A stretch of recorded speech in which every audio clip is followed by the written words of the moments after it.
ያከብራታል ሰንበትን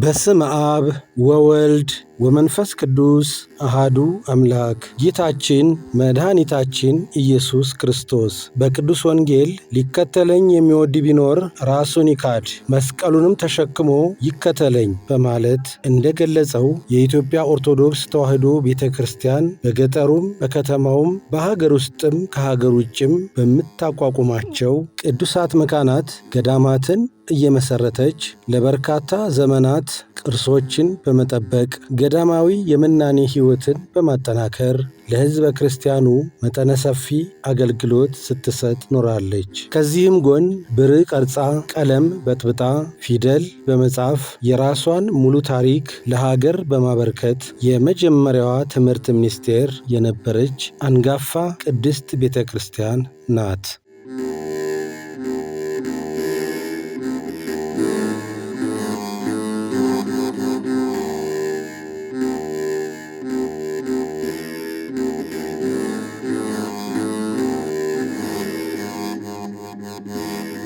እነዚህን ዘርፈ ብዙ የቅድስና ሥራዎች የምታስፈጽምባቸው የሥራ ማዕከላት ቅዱሳት ገዳማት ናቸው። በብዙ ሺዎች ከሚቆጠሩት ቅዱሳት መካናት መካከል በመካከለኛው ምስራቅ በቅድስት ሀገር ኢየሩሳሌምና አካባቢው የሚገኙት ቅዱሳት ገዳማት በዋናነት ይጠቀሳሉ። እነዚህ የኢትዮጵያ ኦርቶዶክስ ተዋሕዶ ቤተ ክርስቲያን ቅዱሳት መካናት ከመላው አፍሪካ ወይም ደግሞ ከጥቁሩ ማኅበረሰብ ብቸኛ የቅድስና ማዕከል በመሆን ይታወቃሉ። የተወደዳችሁና የተከበራችሁ ተመልካቾቻችን በቅድሚያ የአክብሮት ሰላምታችንን እናቀርባለን። በየሳምንቱ ወደ እናንተ ይዘን የምንቀርበውን አብነቶቻችን የተሰኘውን መርሃ ግብራችንን ይዘን ቀርበናል። በዚህ መርሃ ግብራችን አንድ ልዩ መርሃ ግብር ነው ወደ እናንተ ይዘን የቀረብነው። ይህ መርሃ ግብር በእስራኤል የተቀደሱ የኢትዮጵያ ኦርቶዶክስ ተዋሕዶ ቤተክርስቲያን ገዳማትን ነው ይዘን የቀረብነው። የእነዚህን ገዳማት ታሪካቸውን ደግሞ የሚነግሩን የጥንቱ ዋና መጋቢ በቅድስት ሀገር ኢየሩሳሌም በኢትዮጵያ ኦርቶዶክስ ተዋሕዶ ቤተክርስቲያን ገዳማት ለረጅም ጊዜ ቆይታ ያላቸው የኔታ ቆሞስ አባ ገብረስላሴ ተስፋ ናቸው። በዓመተ ዓለም ከተመሰረተው ከደር ሱልጣን ጀምረው እስከ መጨረሻው እስከ ፊልጶስ ድረስ ያለውን የሰባቱን ገዳማት ታሪክ ነው የሚነግሩን። ከመርሃ ግብራችን ጋር አብራችሁ እንድትቆዩ በአክብሮት እንጋብዛለን።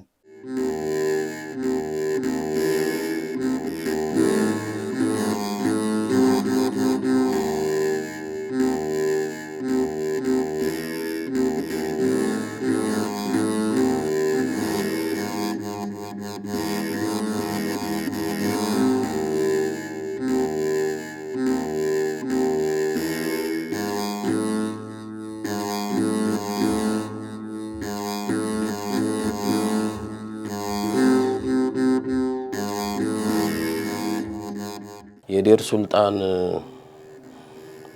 ታሪክ ብዙ ነው፣ ግን ጥቂቶቹን አልፌ ለመንገር ለመተረክ ፈልጋለሁ። ዴር ሱልጣን ማለት የቃሉ ትርጉም ባለስልጣናት ገዳም ወይም ደግሞ የነገስታት ገዳም የሚል ስሜት ያለው ትርጉም ነው። ዴር ሱልጣን ማለት ምነው ዴር ሱልጣን የተባለበት ምክንያት ነገስታት ከብሉይ ኪዳን ዘመን ጀምሮ ወኪሎቻቸውን እየላኩ ይጠብቁትና ያስጠብቁት ስለነበረ የነገስታት ቦታ ነበረ በብሉይ ኪዳን። በኋላ ደግሞ አዲስ ኪዳን ሲመሰረት መነኮሳት ስለሚኖሩበት የመነኮሳት ገዳም ነው። በአሁኑ ጊዜ በአዲስ ኪዳን ዘመን የሚጠራው የመነኮሳት ገዳም ነው። አጀማምሩ በንግስተ ሳባ ነው። ንግስተ ሳባ በሀገሯ ትልቅና ሃይማኖተኛ እንዲሁም ደግሞ ሰፊ ግዛት የነበራት ንግስት ናት። 3 ታላላቅ ቤተ መንግስቶች ነበሯት።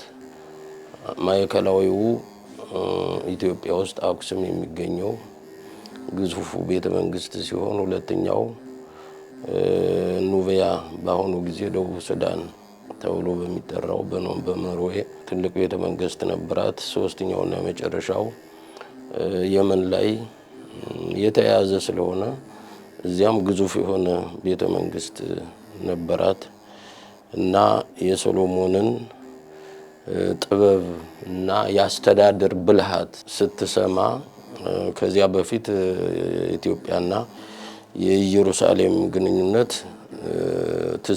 ትስስሩ የጠበቀ ስለነበረ በክብረ ነገስት እንደተጻፈው ታምሪን የሚባል ብዙ ገመሎች የነበሩትና እንዲሁም በኤርትራ ባህር ላይ በመርከብ የሚነግድ ወዳጅ ነበራት። እሱ ወደ ኢየሩሳሌም ለንግድ ሲመላለስ የሶሎሞንን ሀብቱን ንብረቱን ብልሃቱን ይነግራት ነበርና በሰማችው መሰረት በጆሮ የሰሙትን ሄዶ በዓይን አይቶ መረዳት ይገባል ብላ ብዙ ጓዝ ሰራዊት አስከትላ ከኢትዮጵያ ወደ ኢየሩሳሌም መጣች። ሶሎሞን አቀባበል አደረገላት። ከዚያ በኋላ ያው በታሪክ ነገስት እንደ ተጻፈው ነው ከሶሎሞን ጸንሳ እዚህ መንፈቅ ተቀምጣ ስትመለስ ያው ጉዞ የእግር ጉዞ ስለሆነ እዚህ መንፈቅ ተቀምጣለች። በመንገድ የጉዞ ረጅም ስለነበረ ኢትዮጵያ ስትገባ ማይበላ ከምትባል ቦታ ላይ ወለደች ማለት ነው በመንገድ እና አቀባበሉ ላይ ንግስቲቱ እግሯ ላይ ዘንዶ ስታስገድል እግሯ ላይ የወጣባት መጥፎ ጀላፋ ወይም ደግሞ የማይሆን ነገር ነበርና ቤተ መቅደሱን ለማስጎብኘት ስትወጣ ደረጃውን አናቀፋትና በዚያን ጊዜ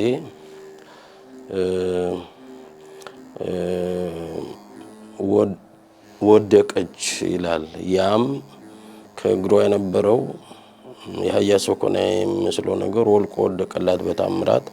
እሷም ነፍሷን አታውቀውም፣ ሞታ እንደተነሳች ነው የቆጠረችው። ከዚያ በኋላ ወደ ቤተ መቅደስ ገብታ ስትጎበኝ ያው የእግዚአብሔርን ስራ አደነቀች። መጀመሪያ ሞታ እንደተነሳች ነው የቆጠረችው እና ከዚያ በኋላ ያው ሶሎሞንም ያንን ሁሉ አይቶ ተረርቶ በታምራት እንደዳነች ተገንዝቦ ከፍተኛ አድናቆት ነው ያቀርበላት። ከዚያ በኋላ እሷ ብዙ ወርቅ በዚህ በተለይ በምዕራብ ኢትዮጵያ በኩል አባይን ወንዝ ይዞ ወርቅ የሚታፈስበት ነበርና ብዙ ወርቅ ጭና መጣች።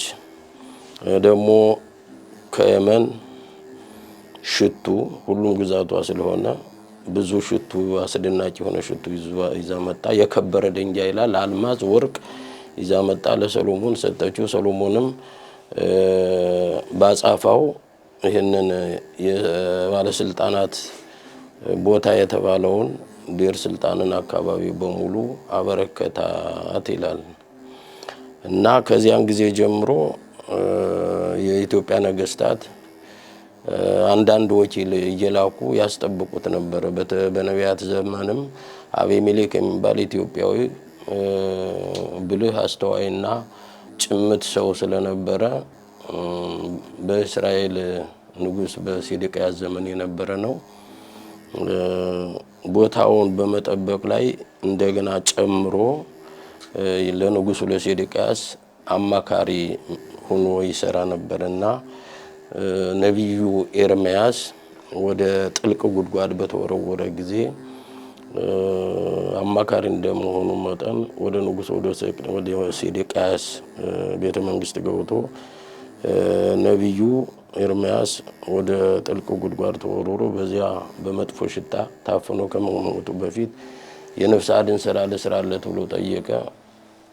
ሴዴቅያስ ንጉሱ መኳንንቱን ሳይፈራ ፈቀደለት። 30 ሰዎች ይዞ ሄዶ ከዚያ ነብዩ ኤርምያስን ጎትቶ ከገደል ከጉድጓድ አውጥቶታል። የነፍስ አድን ስራ ሰርቶለታል። አንዱ በትንቢተ ነቢያት የሚገኘው ታሪክ ነው። በአዲስ ኪዳን ዘመን ደግሞ ንግስት ህንደኬ የተባለችው የኢትዮጵያ ንግስት ባለስልጣኖቿን እየላከች ትጠብቅና ታስጠብቅ ስለነበረ ባኮስ የተባለ ጃንደረባው ከፍተኛ መንግስት ባለስልጣን ነበረ። እሱም በባለ 50 ጊዜ በአመት 3 ጊዜ እየመጡ ያከብሩ ነበር። በየሀገሩ ያሉ አማኞች አብሮ መጥቶ እዚህ በባለ ጰራቅሊጦስ ጊዜ ተሳትፎ የክርስቶስን መውረድ መወለድ መጠመቅ ሰምቶ ያንን ታሪክ ከሌሎቹ ተከታዮቹ ጋር ሄዶ በቤተ መንግስት ጥምቀተ ክርስትናውን አብስሯል። በአዲስ ኪዳን ባኮስ የተባለው ጃንደረባው ሲሆን በብሉይ ኪዳን አቤሜሌክ ነው ማለት ነው። እንግዲህ የተጻፈው ይሄ ነው እና ከዚያን ጊዜ ጀምሮ እስካሁን ድረስ ያው በነገስታት የሚጠባበቁት የሚቆጣጠሩት ቦታ ነው። እሱን መሰረት አድርገው ሌሎቹ በአዲስ ኪዳን ዘመን ማለት ነው መንግስት ሌኒ በ325 ጎልጎታን ቤተልሔምን ደብረ ዘይት ላይ የነበሩ ትልልቅ ቤተክርስቲያን ስታሰራ ግዙፍ ነበር። የጎልጎታ ቤተክርስቲያን በጣም በዚያን ጊዜ በአይኑ አይቶ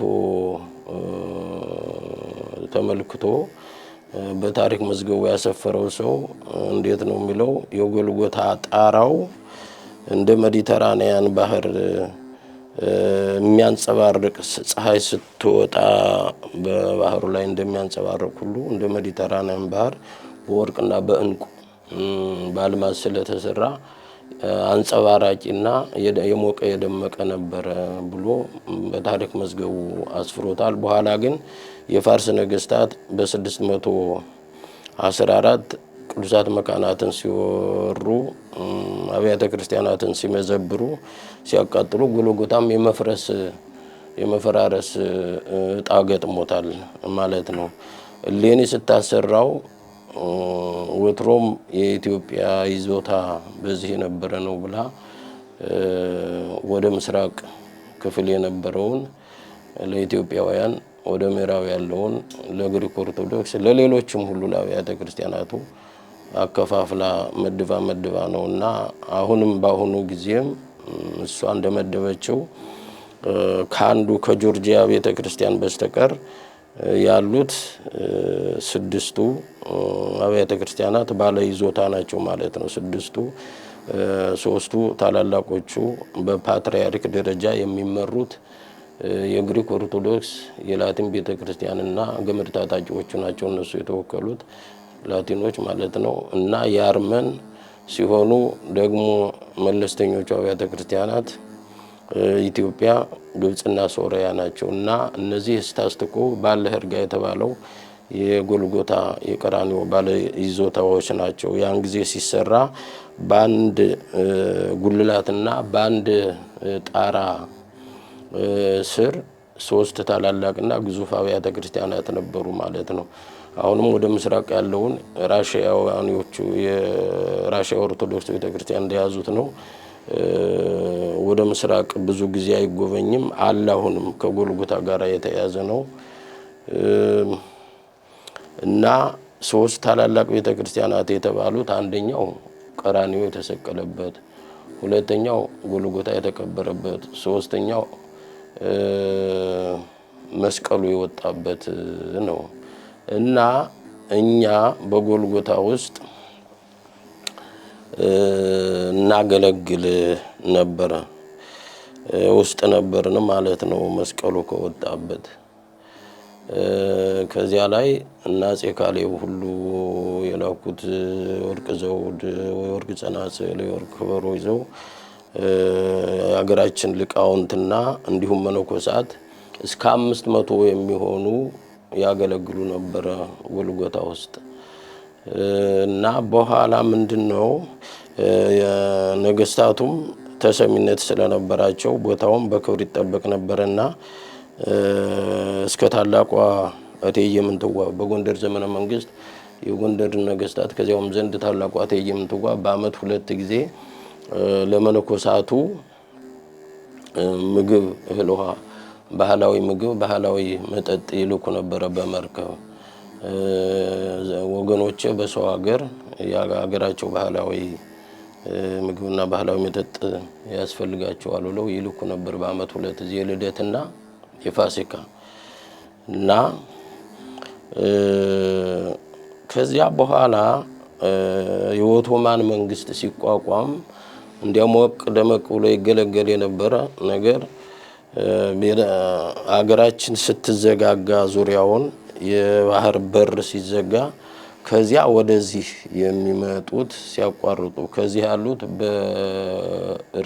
በእርጅና በበሽታ ሲያልቁ ቦታው ባዶ ቀረ እና በዚህ ምክንያት ተጎልጎታ ተነቅለን ቀረን ማለት ነው እንጂ ያን ጊዜ ትልቅ ክብር እንዲያውም ዑመር ሀጢብ የተባለው በ638 ዓመተ ምህረት የተነሳው ይህንን ጎልጎታን ገብቶ በሚጎበኝበት ጊዜ ያው ያገኛቸው የኛ ሰዎች ስለነበሩ ስልጣኑን መብራት የማብራቱን ጉዳይ በትንሳኤ ላይ የቀዳም ሶር የሚበራው መብራት የትንሳኤ መብራት የሚባለው ኢትዮጵያውያን እንዲያበሩ ብሎ ፈቃድ ሰጥቶ ሄዶ ነበር። በኋላ ግን ያው እንደነገርኳችሁ ከዚያ ወጣን ማለት ነው እና አሁን ከዚያ ከወጣን በኋላ ኦቶማን መንግስት አልፎ የእንግሊዝ መንግስት ሲተካ የኛ ሰዎች መምጣት ሲጀምሩ ያቀድሙ የነበሩበት ተወስዷል ሁሉ ነገር። ዲራ አብርሃም ይባል ነበር፣ መስቀሉ የወጣበት ነበር። ውስጥ ጎልጎታ ያለው ሁሉ ይዞታችን ያው እንዳልነበረ ሆነ። እኛዎቹ ሲመጡ አሁን ካለንበት ላይ ከፍርስራሹ ላይ ያው እንደ ሀገራችን የጭቃ ቤት ምናምን የካፈር ከድንጋይ እየሰሩ መኖር ጀመሩ ነው። እንግዲህ ይሄ ነው ያለው ታሪክ እስካሁን ድረስ በዚያው ላይ ያለን።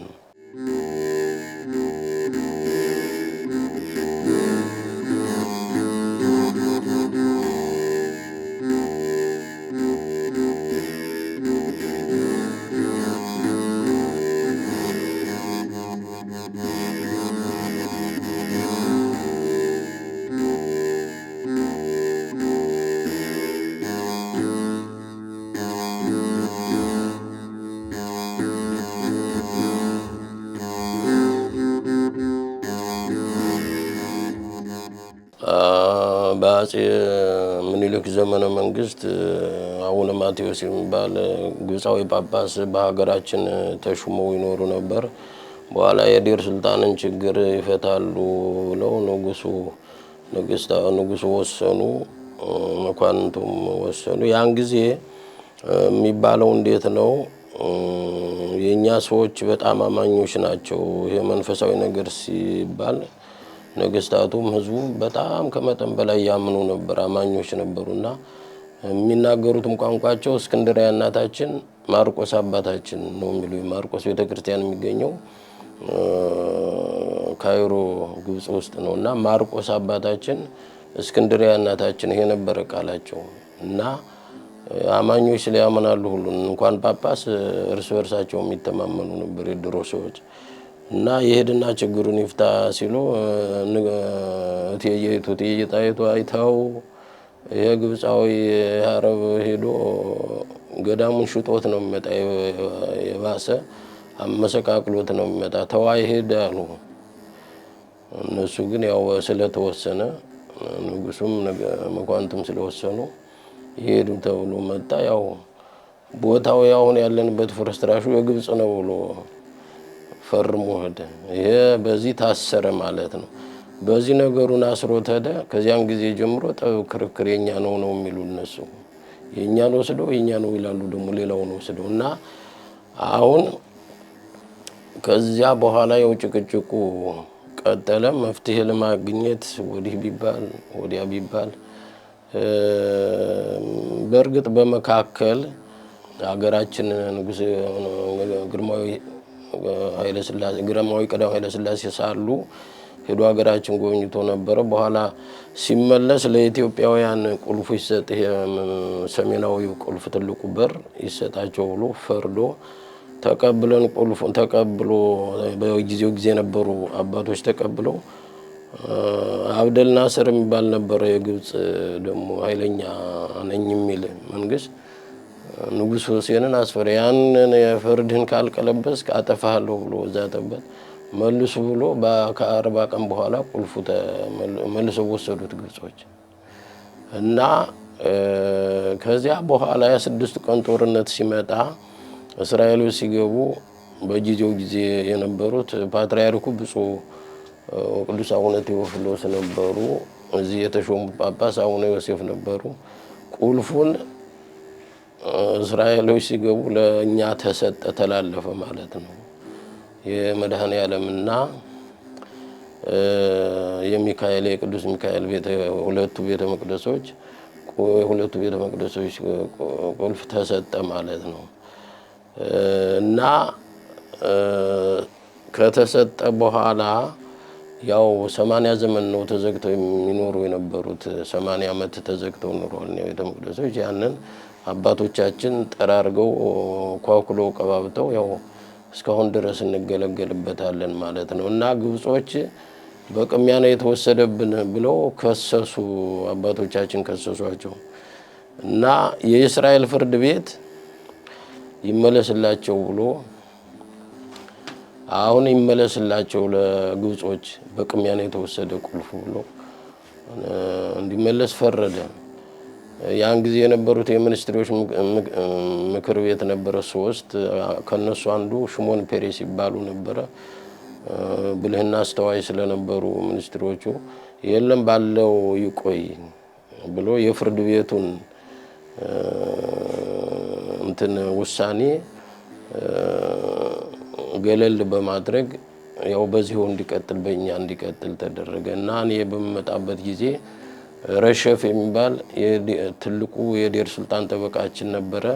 ያው በእድሜው ስለገፋ እንግዲህ ላገለግላችሁ አብረን ልንሰራ አንችልም እኔ መሄዴ ነው ብሎ ለግማሽ ሰዓት አባቶቻችንን አነጋግሮ ምክር ሰጥቶ ሄደ። እንግዲህ እናንተ ቁልፍ ይዛችኋል፣ ነገሩ በተንጠልጠል ነው ያለ። የእስራኤል ፍርድ ቤት ፈርዷል፣ ግን በሚኒስትሮች በፖለቲካው መንገድ ነው አሁን ተንጠልጥሎ ያለና የያዘ ሰው ረጋ ብሎ የየው ጭቅጭቅ ያለ ማንሳት ተረጋግቶ ይዞ መቆየት ነው። ሲውል ሲያድር ብዙ ጊዜ ሲቆይ የናንተ ይሆናል እንጂ በሆነ ባልሆነው ጭቅጭቅ እንዳይነሳ ተጠንቀቁ ብሎ ምክር ሰጥቶ ሄዷል። ሄደ ማለት ነው። ያ ትልቁ ጠበቃችን ረሸፍ የተባለው ነው የመጣው የዛሬ 36 ዓመት ነው። ያው ወደ 36 ዓመት ሆነ ማለት ነው ይሄን ምክር ከሰጠ እና አሁን በዚህ ምክንያት ነው እንጂ እስራኤል ፍርድ ቤት ፈርዷል ለግብጾች ቁልፉ ይመለስላቸው እና ጥሩ ነገሩ አሁን የኛ መንግስት የተከነቱም ያው እየተከራከረ እኛም ደግሞ እንዲህ እየጠበቅን እዚህ ደርሰናል። ወደፊትም ደግሞ እግዚአብሔር ያለው ይሆናል።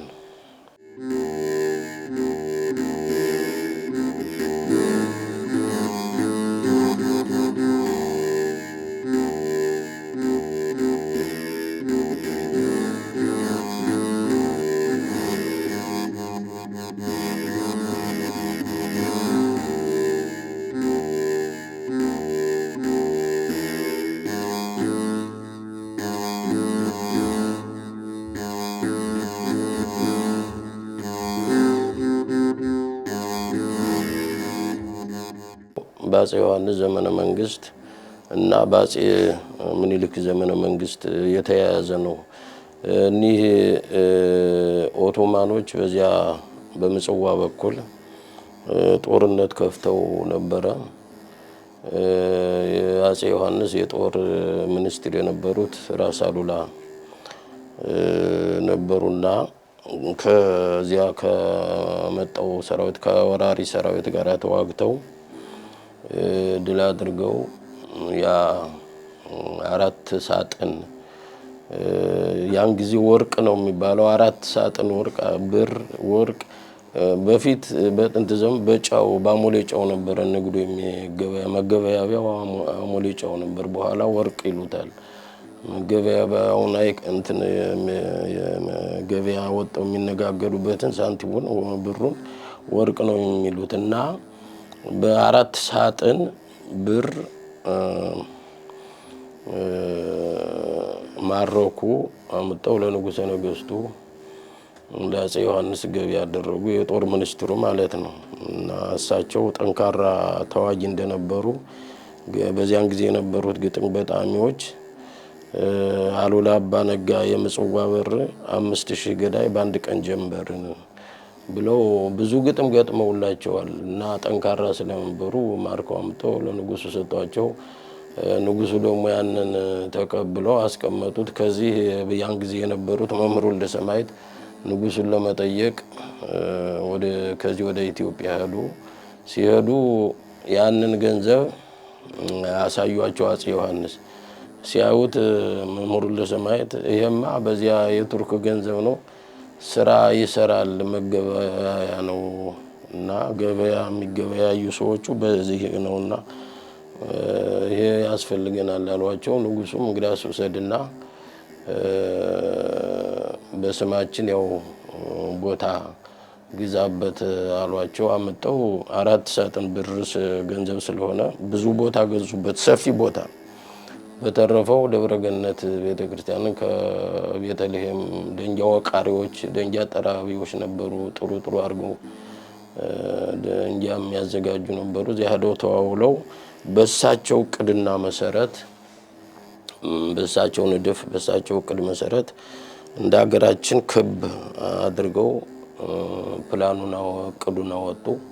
በዚያ መሰረት ቤተክርስቲያኑ ተገነባ ማለት ነው። መምህር ወልደ ሰማዕት አስገነቡት ቤተክርስቲያኑን እና ከዚያ ጊዜ ጀምሮ የኛ ኢትዮጵያውያን መነኮሳት በዚህ መኖር በደብረገነት ኪዳነ ምሕረት ቤተክርስቲያን የተመረቀበት በ1800 ከዛሬ 100 ዓመት በፊት ማለት ነው። በ1884 ዓመተ ምህረት ነው። በ1884 ዓመተ ምህረት ተመረቀ። ከዚያን ጊዜ ኢትዮጵያውያን እየመጡ እዚህ ይኖራሉ ማለት ነው።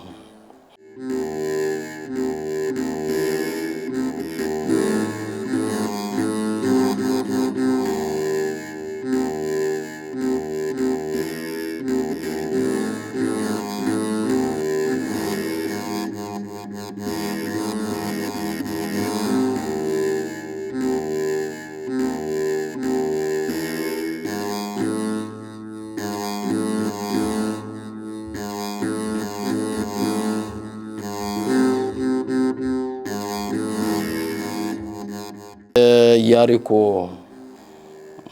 ቤተክርስቲያን ነው። ቤተክርስቲያኑ ቆይቶ ነው የተሰራ። ግን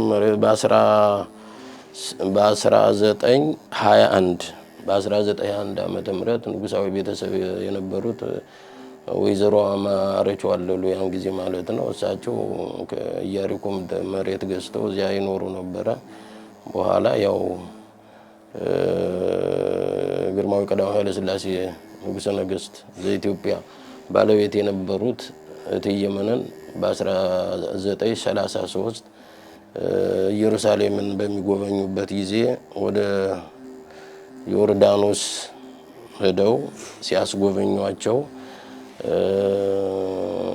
የኛ መነኮሳት በሚያስጎበኟቸው ጊዜ ድሮ ዘመን አባቶቹ ባህታውያን በገዳመ ቆሮንቶስ ይኖሩ ነበረ። ውሃ ጥምና ረሃብ ሲያሰቃያቸው ባይሆን ውሃ እየጠጣን እንሙት ብለው በዚህ እየመጡ ይኖሩ ነበረ። በጸሎት ተጠምደው ይኖሩ ነበረ። ግን በክረምት ወራት ዮርዳኖስ ሲሞላ እየጠራረገ እየወሰደ ከዛፍ ላይ ተንጠልጥለው የቀሩት ከሞት ይተርፉ ነበረ። ግን የቀሩትን እየወሰደ ዮርዳኖስ ወንዝ ጨው ባህር ይጨምራቸው ነበር ብለው ተረኩላቸው። እንግዲያማ ቀድሞም የአባቶች የባይታውያን መጸለያ ቦታ ከሆነ እኔም ገዳም አሰርቼ በረከት ለማግኘት ለኢትዮጵያ ገዳም አበረክታለሁ ብለው በኢየሩሳሌም ላለው ለኢትዮጵያ ገዳም አበረክታለሁ ብለው ቅድስት ሥላሴ የሚለውን አሰሩ። ግዙፍ ቤተክርስቲያን ነበር። በኋላ በስድስት ቀን ጦርነት ያው በአረብና እስራኤል ጦርነት ምክንያት ፈረሰ።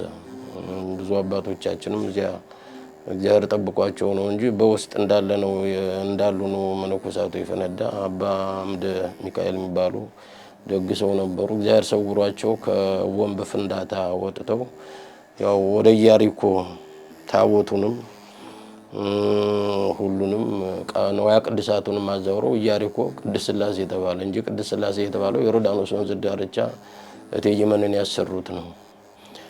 እና አሁን ከዚያን ጊዜ ጀምሮ ቅድስት ሥላሴ እዚያ ይኖር ነበር። አሁን በቅርቡ ደግሞ ቤተክርስቲያኑ ተሻሽሎ ተሰርቶ ቅዱስ ገብርኤል በየዓመቱ 2 ጊዜ ይከበራል ማለት ነው። የተደራቢ ደግሞ ሥላሴ ይሄ ጦርነቱ ሲያልፍ ሰላም ሲመጣ ወደ ቦታው ገዳሙ ሲሰራ ይመለሳል የሚል እቅድ አለ። በዚህ ላይ ነው ያለው እና የጀመሩት ወይዘሮ አማረች ዋለሉ ናቸው።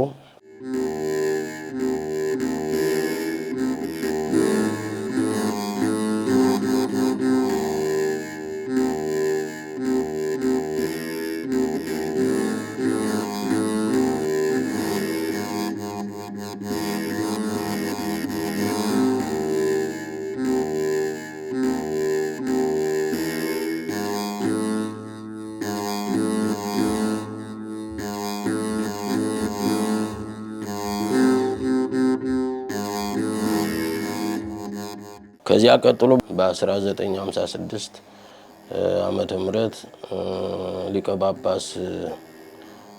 ጳጳሱ አቡነ ፊልጶስ ይባሉ ነበር። እሳቸው አቡነ አብሳዲ የሚባሉ አሉ፣ አረበኛ ቋንቋ የሚያውቁ። ያን ጊዜ አብረዋቸው ወደ ዮርዳኖስ ንጉስ ሄደው ተነጋግረው እዚህ ከባላባቶቹ ቢታንያ ተብሎ በሚጠራው ባላዛር ቦታ ገዙ። የመቃብር ቦታ እንዲሆን ተወሰነ። በኋላ አቡነ ማቴዎስ 1974 ያው ምስካበ ቅዱሳን ተክለ ሃይማኖት ለው ታቦቱን በተክለ ሃይማኖት ስም ሰየሙት። ከዚያን ጊዜ ጀምሮ ያው ይቀደሳል፣ ይወደሳል።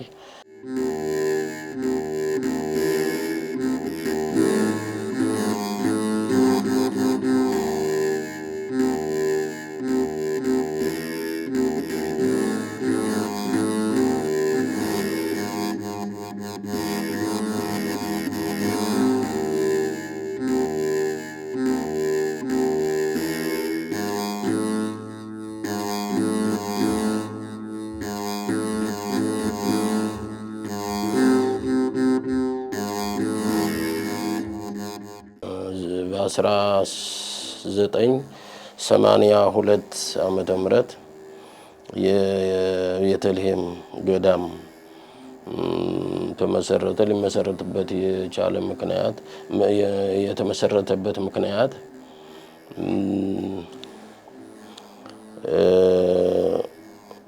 ራስ ካሳ የሚባሉ ደግ ሰው ነበሩ።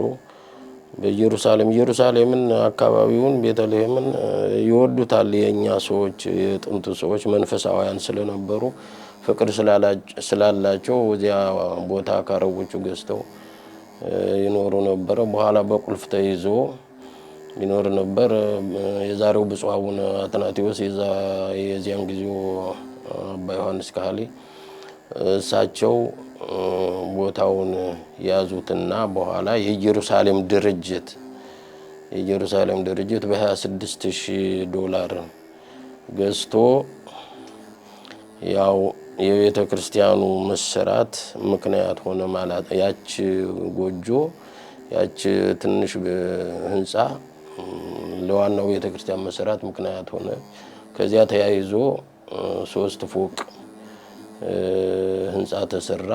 ለመነኮሳቱ ማረፊያ በአመት ልደትን ለማክበር ሲሄዱ እዚያ ለመነኮሳቱ ማረፊያ ተዘጋጀ ማለት ነው።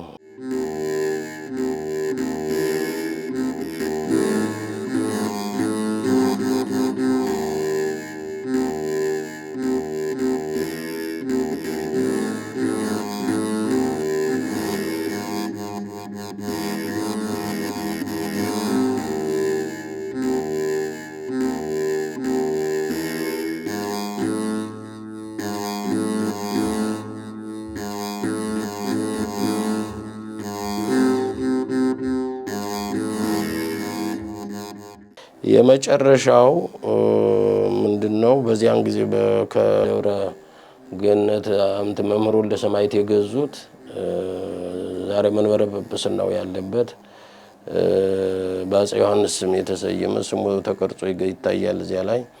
ያንን ገዳም ከላቲኖች ገዝተው የፊልጶስ መጀመሪያው ወንጌላዊ የፊልጶስ በሱ ስም ተሰይሞ ዛሬ በየአመቱ ያው አረጋዊ ማለት ድርብ 14 ቀን ይከበራል ይቀደስበታል ማለት ነው። እሱ ነው የመጨረሻው እንግዲህ ያለው ታሪክ ይሄን ይመስላል።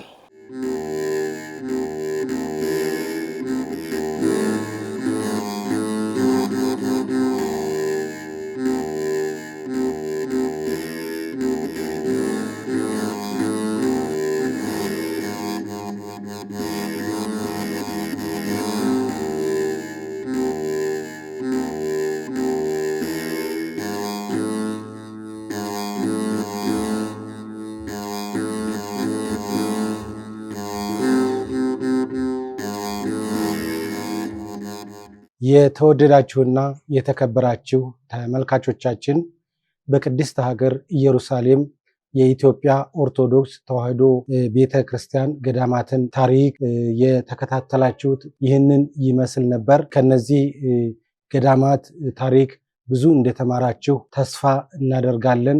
በአጠቃላይ የኢትዮጵያ ኦርቶዶክስ ተዋሕዶ ቤተክርስቲያን በቅድስት ሀገር ኢየሩሳሌም ምን ያህል ታሪክ ምን ያህል የቅድስና ታሪክ እንዳላት የምንረዳ መሆኑን ነው በዚህ መርሃ ግብር ያቀረብነው።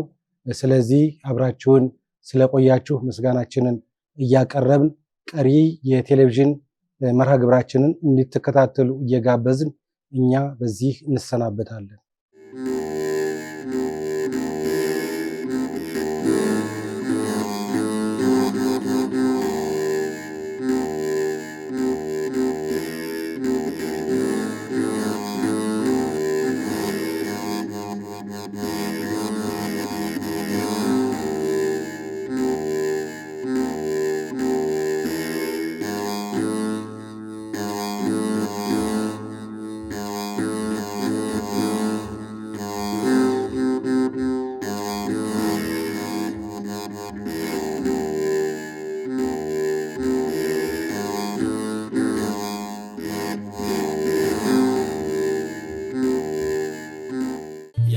ያከብራታል